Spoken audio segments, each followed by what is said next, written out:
Bang! Neeves Knives. I'm Jared. My lovely wife Kara's busy, and hopefully you guys seen the beginning of this. Just having a little fun, but I did use this knife because this knife was sent to us by Floydian. Thank you, Floydian. Floydian has an amazing knife collection, and he let us check out some of his knives. Now, he did tell me to use them. However, I needed to get the review, so I did use this. I didn't use it hard, but I did want to use it enough to do a proper review and talk about the way it cuts, you know. So, and I did not do a full sharpening on this knife, but I did hone it. I did hone it back. I honed it back with a fine ceramic from Lansky, a little Lansky stone, and then I moved it to a sapphire, and then from there to a ruby stone, and then to a 6-micron strop. And I do have my whole sharpening playlist. Hopefully it's all fixed up. I believe Kara fixed it for me so that you guys should be able to get to my sharpening playlist. If you go through my playlist from the home screen of the channel, you can see there's all kinds of knife sharpening content in my playlist under knife sharpening, and I explain what honing is and how to hone.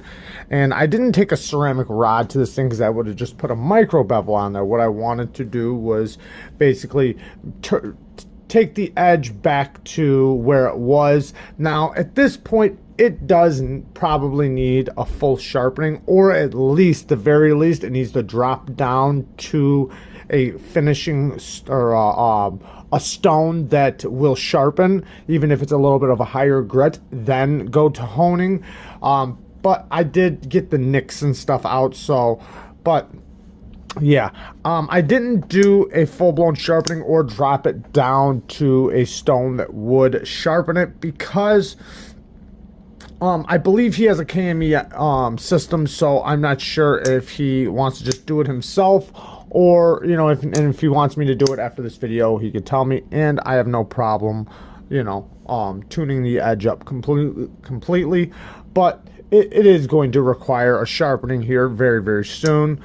As of right now, it'll cut paper and everything else, but it's not as fine as it could be, but it does look very nice. And honing brings your edge back. It's kind of like stropping, but not really stropping. Like, if the things a strop won't take out, honing will. Honing, or you can consider honing also like a polishing stone or a finishing stone, something like that. It doesn't do your sharpening, but it refines your edge. So if you've used your knife a bunch of times and stropping isn't helping, you can hone your edge back, and it'll save you in between sharpening, so you don't have to sharpen your knife as much. Let's get into this knife. Again, thank you, Floydian, for letting me check out this knife. The Holt Specter is a knife I've never checked out before, and I've been wanting to for so long. It's amazing to finally get it in hand. So the overall length of this knife is 8 inches with a 3.5-inch blade. It is a very good size comparison to the TRM Atom. Also, another great size comparison is the Hogue Ritter RSKMK1, and then you can see the Benchmade bug is a lot smaller.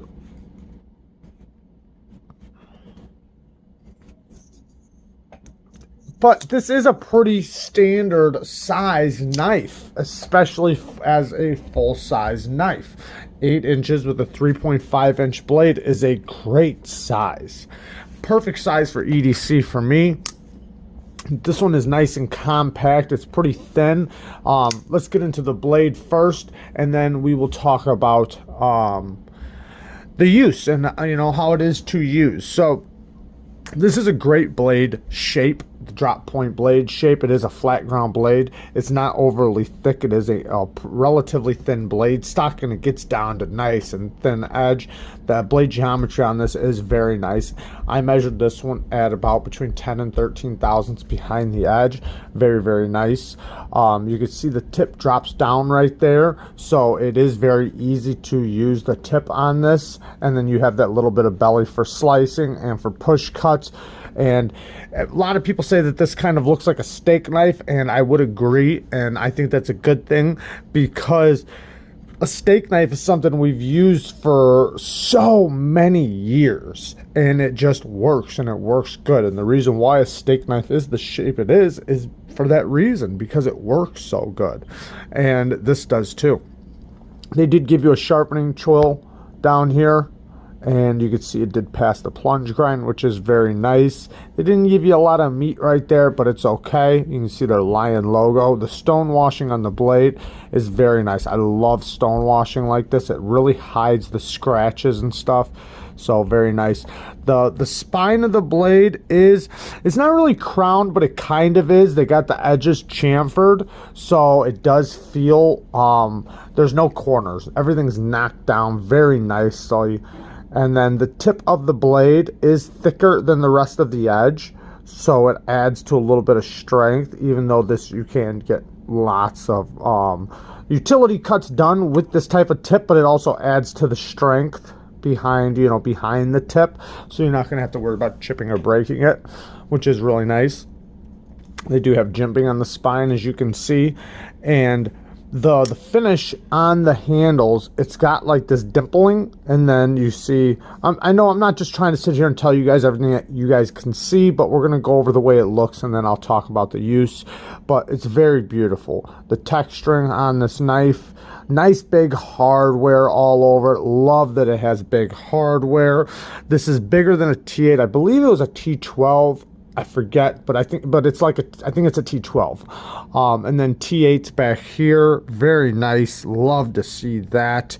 Look at this backspacer. It almost looks like an integral. The fit and the finish on the backspacer is just beautiful. I love seeing that. You can see the machine work is just done so good. You can barely see the gap lines. It's very, very nice.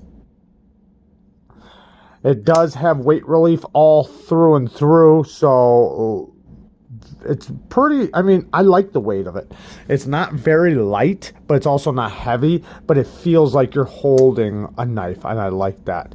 So I love the weight of this thing. Let's get into the action. The action is great. Amazing. And the reason why it's so amazing is because they use a detent nub. So instead of using a detent ball, they use a detent nub. And you can see it right there. And I'm going to unlock this and let you see how as soon as you unlock it, it's on top of the nub. So you don't have that little bit of play that you might get with a detent ball. So with a detent ball, as you can see right here, see how, oh come on, it has the detent ball right there. So when you unlock it, you hit the ball, right? And then you either got to push past it or you got to unlock and get past it in order to drop it. With this, you don't have that. It's always on top of that nub. As soon as you unlock it, even if you're all the way up here and you only unlock it that much, it's on top of the nub. So that is a very unique feel. The only time I've ever felt the detent nub before was on the Sharp by Designs Typhoon, I think it was. But yeah, very unique feel. You don't ever have a double clutch. You never have that feeling of hitting a detent ball or anything like that. Very, very nice. And it's so smooth. I mean, it pretty much carries itself all the way home with just a little tiny bit of, manipulation. But let's get into the action. So the flipper tab. The flipper tab's okay. I'm not going to say, it doesn't give you the best finger placement, but it's still very nice and gives you a lot of leverage behind the flipper tab. And when you break that detent, it just kicks. It just kicks right open. That time, the only reason why I failed is because it swung back and hit me. Let's do that again. It almost will never fail. I mean, it's, even with the lightest little touch, it flies open. It just kicks open. Yeah, I think right now I'm barely touching it. Now, if I'm trying to flip it, I mean, you can hear it. I mean, it just kicks open. You can push button it. It's more of a light switch, though. But you can get away with either one. Very, very nice. The access to the lock bar is perfect. Very easy to get to. And another thing I want to show is that the steel lock bar insert is up higher than the lock bar. You see the lock bar, the titanium ends right here, and then you can see the steel insert goes up higher, all the way up to right here, which is pretty cool. And that's where the detent nub hangs onto. And then you can see it's very nice and centered. And you can see the back spacer actually has a little track inside there where you can definitely tell how centered this thing really is. I mean, it's so perfectly centered. Now, when you unlock it, the drop is extremely smooth. It basically just falls shut with the little tiny bit of encouragement. And it's not encouragement like you have to shake it, because if you do that, it'll just slam shut, as you can see. But if you just let it fall and just kind of turn your hand just a little bit, it will just fall right into place. It's basically fall shut action with just a little tiny bit of encouragement. Very, very nice. It's very satisfying. Definitely one of the better things on this knife, you know, aside from, you know, just everything's really awesome on this knife, and that's just another thing. So, you do have a nice landing zone right here that they chamfered out for you. So when you open it, you have a little spot right there, which is really nice. They definitely thought of everything. And you know, even the titanium, how it curls around the edges right here and everything is just well fine-tuned and well thought out. But, oh yeah, and the clip works great. The clip works amazing in and out of the pocket. Yeah, just a great clip. It even carries very nice. It's pretty deep. I actually like the depth that it does carry. Leaves just a tiny bit for you to grab. Goes in and out of the pocket one-handed very nicely. Now, it is squared off a little bit, so I do feel it in my hand. It's not contoured at all. But I will say this little spot right here that levels up on the scales does add a little something to the grip. Otherwise, this thing would feel very flat and squared off, which it kind of does, but this adds a little bit to that, so it does feel like it's a little bit contoured. Now, so using it, it works very well. I mean, cutting with it is great. I love that you feel like when it's in your hand that it's very controlled. It's very natural of a feeling to use this knife. You know, kind of like using any knife out of your kitchen kind of thing, where you know that feeling. You know that feeling of that knife, and you feel like you can control it perfectly. You know where everything's at. You can manipulate it so easily. Now, when I was cutting cardboard and using it for cutting up some recycling, there were a couple times where I was going through some thicker parts where I did feel like I didn't have the best leverage. So, and that has to do with how thick it is, you know, and how thin it is. So, it, you know, even though it does have good ergos, it's not going to be the type of ergos you might get from a bigger knife. What I mean by bigger is I mean bigger in the palm, you know, more palm filling. So since you don't have that palm filling knife, you do feel at times where you wish you had more leverage. And even though the blade geometry is so amazing on this knife and it cuts so good, you do feel like if you had more palm filling grip that it would just cut so much better, because you can have the best blade geometry in the world, but if you don't have anything to hang on to, then it's not going to feel like it's cutting very well. Now, I'm not saying this doesn't cut well because it cuts great. I'm just saying there were times where I was going through a little bit thicker materials that I had that feeling. I had that feeling like that it was a little small in my hand. And I felt like if it was a little bit thicker in my hand, I would be able to push through it so much easier. So, but using it was great. I did enjoy using it. And yeah, it's an amazing knife. But there are some bad things, not very many, just a couple. So one thing is this blade is very close to the spine right here. I can actually touch it. Now, is it that big of a deal? No, but this one has been sharpened already at least one time. So most likely from the factory, it was a little tiny bit closer. Probably not too much, but I never really skipped off of it, and I don't really think if you skipped off of it, you'd cut yourself. At least I don't feel like you would, but you know, that's always a possibility. I know if I do try to touch it, I can. So you can actually see my skin right there on the edge from me touching it just now. So that's one thing, and I don't think that's that big of a deal because I really think you have to actually try to get to it to do that. I don't think it's something that's just gonna just cut you, right? I don't think that at all.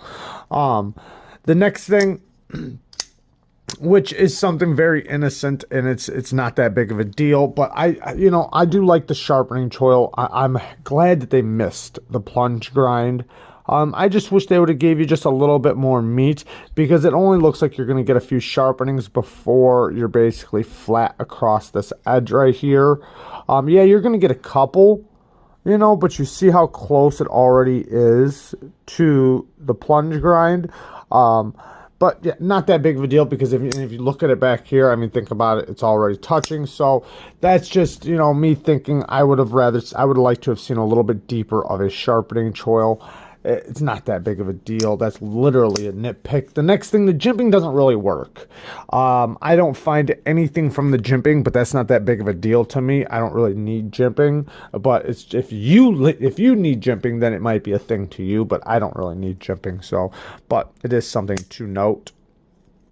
Other than that, this is a knife that's hard to find things that are wrong on it. I mean, it's just a great, great knife. An amazing knife. Fantastic knife. The action is just amazing. I love the... And also, I want to say, though, this isn't the only way this knife comes. You know, if you go on that website or go on Instagram, you will see these things come in many different colors and, you know, different ways. I'm sure you can order one the way you want with the colors you want. And, yeah...